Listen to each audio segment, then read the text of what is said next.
Salon Safari and Global Hair waa dukaamo aad ka heli karto waxyaabaha dumarku ay u isticmaalaan quruxda ama bilicda intaba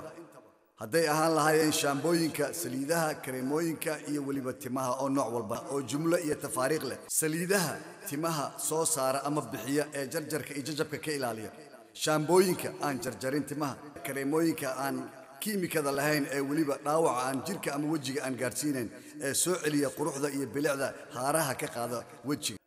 Salon Safari and Global Hair waxa ka heli kartaa timaha nooci aad doonto kalarada kala duwan ee buluuga cagaarka gaduudka jaalaha liilaha intaba iyo waliba waxaad kaloo ka heli kartaa tidaca timaha quruxda badan ee aad moodo gabdhihii asalka ahaa ee Soomaalida Salon Safari oo ku yaala magaalada Gothenburg ee dalka Sweden iyo Global Hair oo ku yaala magaalada Stockholm ee dalka Sweden wixii faahfaahinay inta dheer kala xiriir taleefanada shaashada ku qoran ka Safari waxa la furay 1993 wuxuu furay hadda 20 sano wuxuu gaaray heer marka uu noqdo jumlada wholesale inuu baxsho